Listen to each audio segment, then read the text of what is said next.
outro fator que a gente teve ali relevante no mês passado foi a alta do petróleo. O petróleo subiu ali mais de 9%. No caso do Red Plus, né, ele é o time macro, que tem um perfil aqui mais de macro trading, ou seja, né, ele vai entrar e sair das posições de mercado com muito mais agilidade. Então, ele é um tipo de fundo, né, essa equipe de gestão ela tende a performar bem nesses momentos assim de mais volatilidade. Bem-vindos e bem-vindas ao Mind Asset, o podcast da Itaú Asset. Eu sou a Clara, da equipe de comunicação, e esse é mais um episódio do nosso quadro Mercados e Fundos em Foco. Como quem já acompanhou nosso último episódio sabe, nesse quadro a gente discute sobre os principais temas que vêm movimentando o mercado, além de trazer mais detalhes sobre a performance, o posicionamento e as perspectivas de um dos nossos fundos.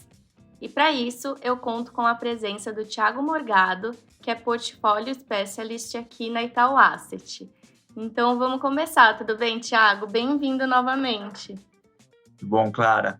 Obrigado aí mais uma vez pela oportunidade. Espero que o pessoal tenha gostado da nossa conversa do mês passado, né? Que mandem aí feedbacks para a gente evoluir e que gostem mais ainda aí do que a gente tem reservado para comentar um pouquinho esse mês. Maravilha. Então, vamos lá. Um mês movimentado, né? Acho que não dá para a gente começar sem falar do que mais tem pressionado o mercado nessas últimas semanas, que é a alta das curvas de juros nos Estados Unidos. O movimento tem sido bem intenso, especialmente quando a gente olha a Treasury de 10 anos, né? Que acaba sendo um instrumento que diz muito sobre o apetite ou a aversão ao risco dos investidores. Então, Thiago, eu queria que você contasse mais sobre as razões de toda essa intensidade e movimentação nos mercados. É verdade, Clara. Acho que, né, a gente já tinha comentado no mês passado do impacto, né, que a gente teve dessa abertura das curvas de juros americanas no mês de agosto, e no mês de setembro foi uma continuação e, na verdade, se a gente já pegar um pouquinho do começo de outubro, a gente continua vendo esse movimento de alta aí nas curvas de juros e, sobretudo, nessa parte mais longa da curva de juros americana, né?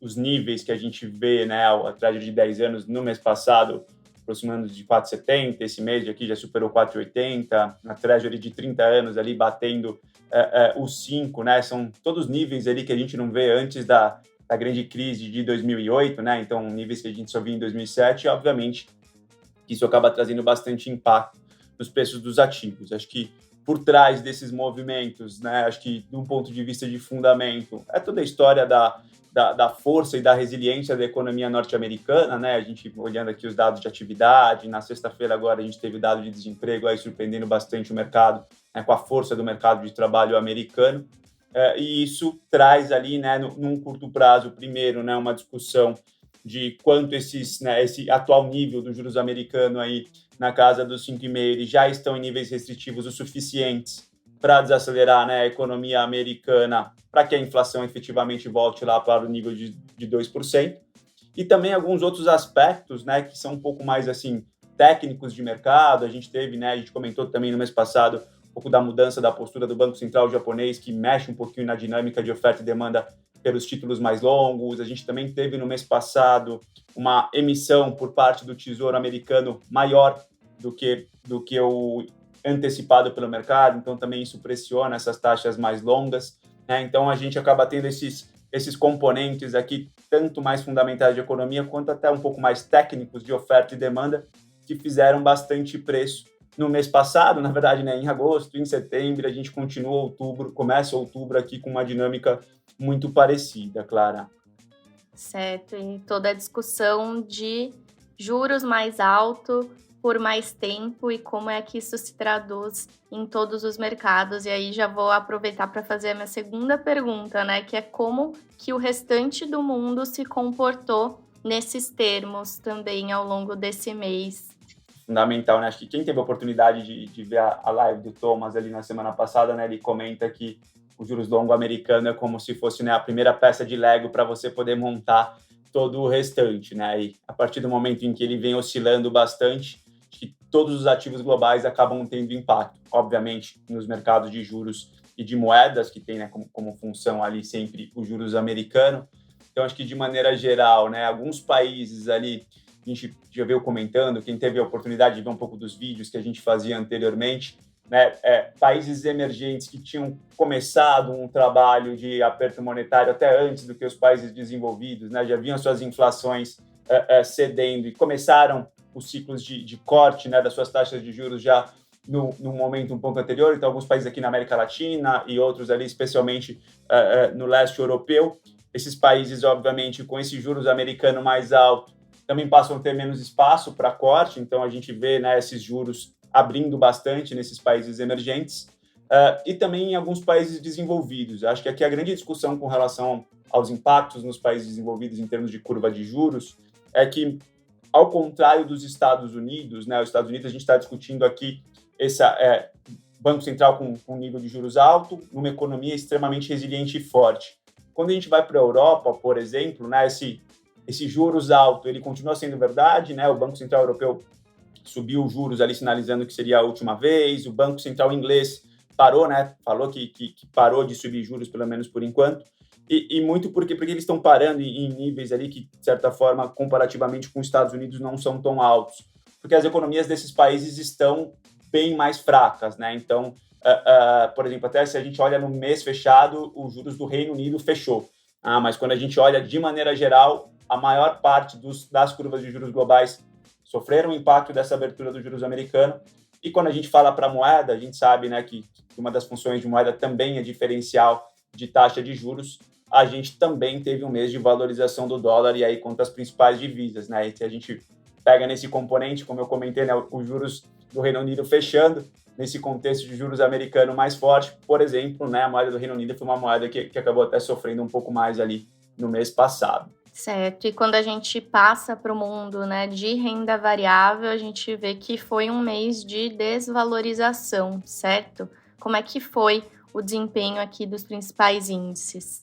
Certo, Clara, né? Acho que esse componente aí de juros mais alto americano, né, o Lego que eu comentei aqui, ele também traz um pouco do que a gente chama de risk-off, né? Os investidores ficam um pouco mais avessos a risco, né? Eles têm menos incentivo para ir para esses ativos mais voláteis, como a própria renda variável. Então, o que a gente acabou vendo no mês passado foi um mês de desvalorização do mercado acionário de maneira geral aí ao redor do globo, né? Se a gente pega o S&P caiu 4,8, o Nasdaq caiu na casa de 5,8, na Europa a gente teve quedas um pouco menores do que as vistas ali nos Estados Unidos, ainda assim queda, com exceção do Reino Unido, e aí, né, pode até ser um pouco estranho a gente falar que o Reino Unido subiu, mas é por conta de uma composição do índice.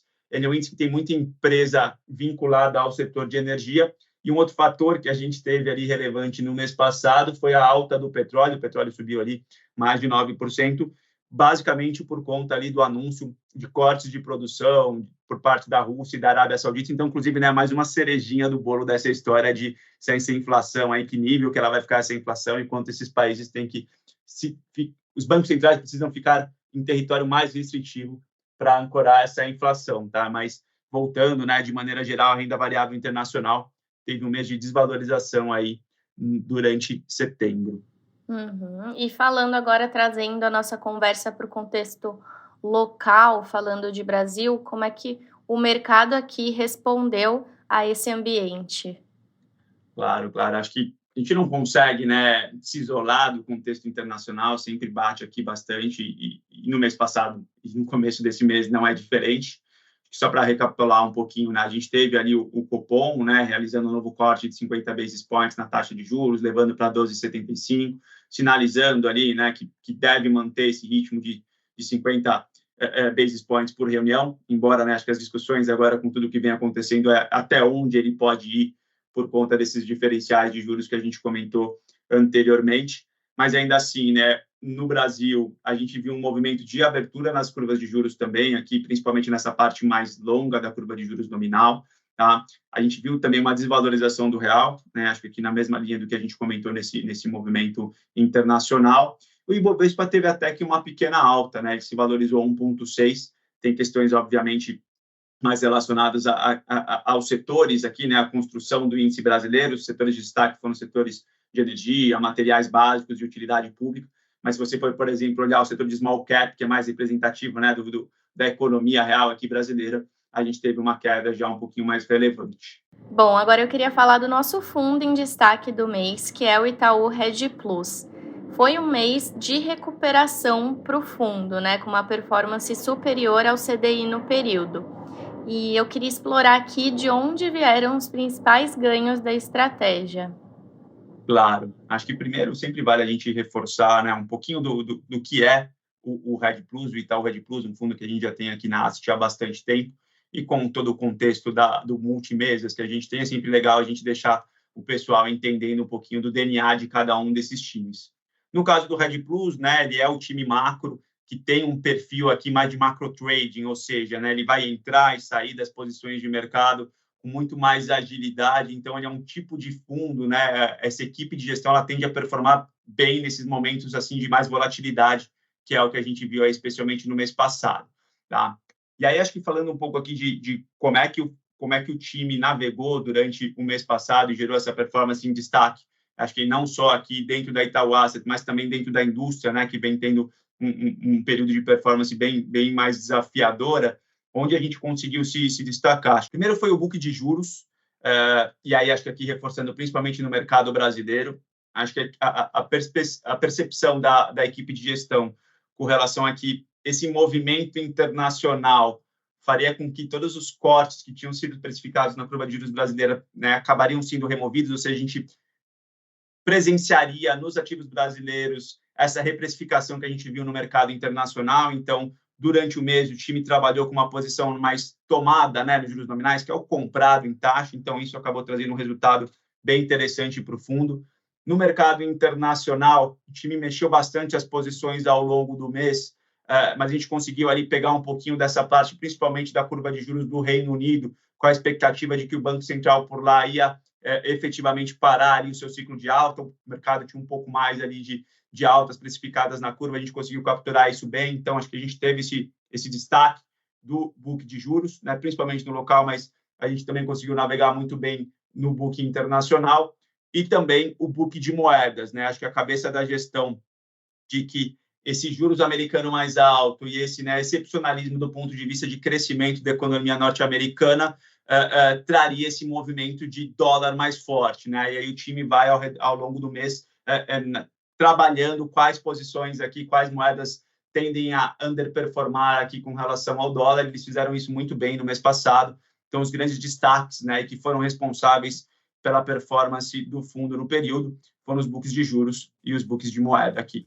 Legal, não, é super interessante a gente ver esse dinamismo das alocações. Legal. E agora, para a gente encerrar, eu queria falar mais de perspectivas, né? Então, o que a gestão tem monitorado à frente e enxergado de oportunidade dentro desse cenário aqui e dos seus desdobramentos? Legal, Clara. Acho que primeiro, né, mencionar que a equipe aqui tem a cabeça de que esse contexto internacional vai continuar bastante desafiador.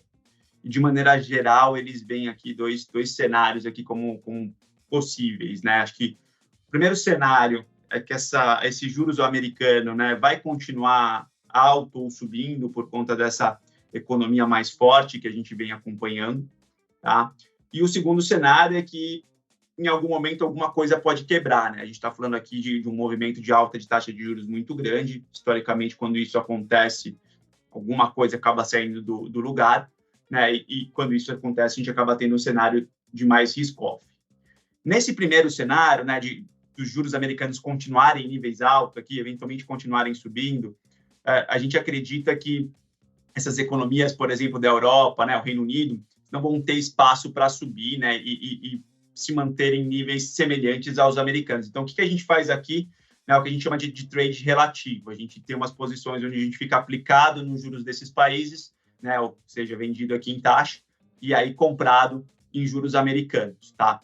E, além disso, a gente também aqui tem posições compradas no dólar, como eu comentei, né, nesse cenário de economia americana forte e juros americano mais alto, a moeda americana tende a performar também.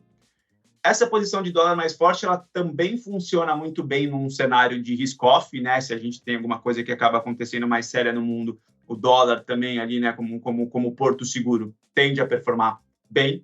E, além disso, a gente também adicionou aqui uma posição de seguro, quase aqui, uma proteção que a gente fala, onde a gente tem uma posição que é o spread de crédito de empresas de qualidade americana, né, que é quanto essas empresas pagam para tomar dinheiro emprestado em cima do juros americano. Hoje, essa diferença está bem baixa, e se a gente tiver algum tipo de estresse, essa diferença aumenta, né? E se isso acontecer, a gente ganha dinheiro com essa posição, tá? Então, acho que no internacional o portfólio está bem casadinho para essas duas possibilidades de cenário que eu comentei aqui. E no mercado local, no Brasil, né, a gente acha que esse cenário um pouco mais desafiador vai fazer com que o orçamento de cortes por parte ali do Banco Central acabe sendo menor do que o esperado, né? Se eventualmente a gente tiver uma depreciação do real, isso vai bater ali na questão de expectativas de inflação, então vai diminuir o espaço para o Banco Central cortar juros, a história do diferencial de juros, né? Se o juros americano aqui começar a subir para 5, 6, 7, né? Imagina aqui um cenário em que a Treasury de 10 anos vai para 7, né? A gente achar que o juros brasileiro vai para algo como 9, 10%, né? Um diferencial muito baixo. Então, no fim das contas, esse contexto internacional tende a trazer menos oportunidades para ficar com posições aplicadas e a gente prefere esse tomado nos juros nominais. Lembrando sempre, né, que o DNA da equipe é de macro trading, a gente está sempre avaliando tudo que está acontecendo aí no dia a dia dos mercados, e se a gente entender que algo mudou e que as posições ali deveriam ir em outro sentido, a gente vai ajustar e vai fazer. Acho que é mais ou menos isso aqui o resumo de como é que está a cabeça hoje da equipe de gestão, Clara.